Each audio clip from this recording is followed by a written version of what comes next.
He was a slave, forced to fight, to the death for entertainment. He escaped with 70 men. Within months, he commanded an army of 120,000 and brought the Roman Empire to its knees. Rome crucified 6,000 of his followers as a warning, but they never found his body. This is Spartacus. In 73 BC, the Roman Republic was the most powerful state on earth. Its legions were undefeated. And in the heart of this empire, thousands of men were forced to kill each other while crowds cheered. These were the gladiators. Spartacus was one of them. Locked in a gladiator school in Capua, south of Rome, forced to fight for entertainment. It was a life of violence and almost certain death. Spartacus began planning an escape. In the summer of 73 BC, Spartacus and 77 other gladiators seized kitchen knives and fought their way out. Roman guards tried to stop them. The gladiators killed them. They fled into the countryside. Rome sent soldiers after them.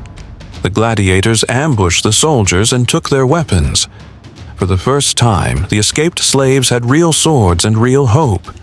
Spartacus and his men retreated to Mount Vesuvius. The Romans assumed they were trapped. But at night, Spartacus made ropes from vines. His men climbed down the cliffs where the Romans weren't watching, circled around and attacked from behind. The Romans were slaughtered. Word spread across southern Italy. Slaves and desperate men began joining Spartacus. His 70 gladiators became thousands. Rome sent commanders to crush the rebellion. Spartacus destroyed them. His army grew 70,000, 90,000, 120,000. Spartacus trained his former slaves into a disciplined fighting force. He taught them Roman military tactics. He turned slaves into soldiers, and he led them in open battle against Roman legions. Again and again, Spartacus won. Rome was terrified. Spartacus knew Rome would never stop. The only way to survive was to escape Italy. He marched his army north toward the Alps. If they could cross the mountains, they would be beyond Rome's reach. The path to freedom was open. But then his army stopped. Some of his men refused to leave. They wanted to stay and fight Rome. Spartacus tried to convince them. Freedom was north. Death was south. But the army turned back. It was a fatal mistake. Rome gave command to Marcus Licinius Crassus, one of the richest and most ruthless men in the empire. Crassus was given 8 legions, over 40,000 soldiers.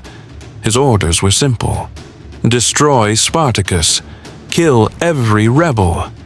Spartacus needed a new plan. He marched south and made a deal with pirates. They would provide ships. Spartacus's army would sail away and escape. The pirates agreed. Spartacus paid them. Then the pirates betrayed him. They took the money and sailed away. Spartacus and his 120,000 men were trapped. Crassus was coming.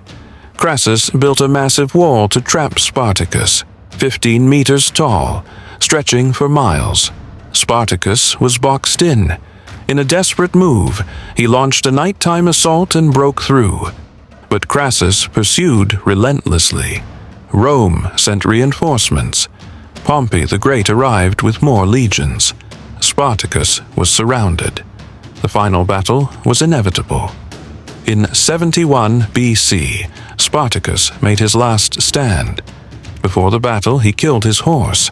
He told his men that if he won, he would take a Roman horse. If he lost, he wouldn't need one. They would fight to the end. The battle was brutal. Spartacus tried to fight his way to Crassus himself. He cut through Roman soldiers, but he never reached him. Surrounded and outnumbered, Spartacus was struck down. He died fighting. Crassus won. 6,000 captured rebels were crucified along the Appian Way, the main road to Rome. For miles, travelers would see the bodies hanging from crosses. A warning. This is what happens when you defy Rome. But Spartacus's body was never found. For 2 years, a slave had led an army against the greatest empire on earth. He defeated Roman legions. He inspired the enslaved to believe they could be free. And even though he lost, even though Rome crucified thousands, they could never erase what Spartacus proved. That one person, with courage and determination, can make an empire tremble. For 2,000 years, Spartacus has been a symbol of resistance and freedom. His story has inspired countless rebellions and revolutions across history. Rome tried to make him a warning. History made him a legend. What other stories has history tried to bury? Subscribe to Ancient Echoes and discover the heroes the world forgot.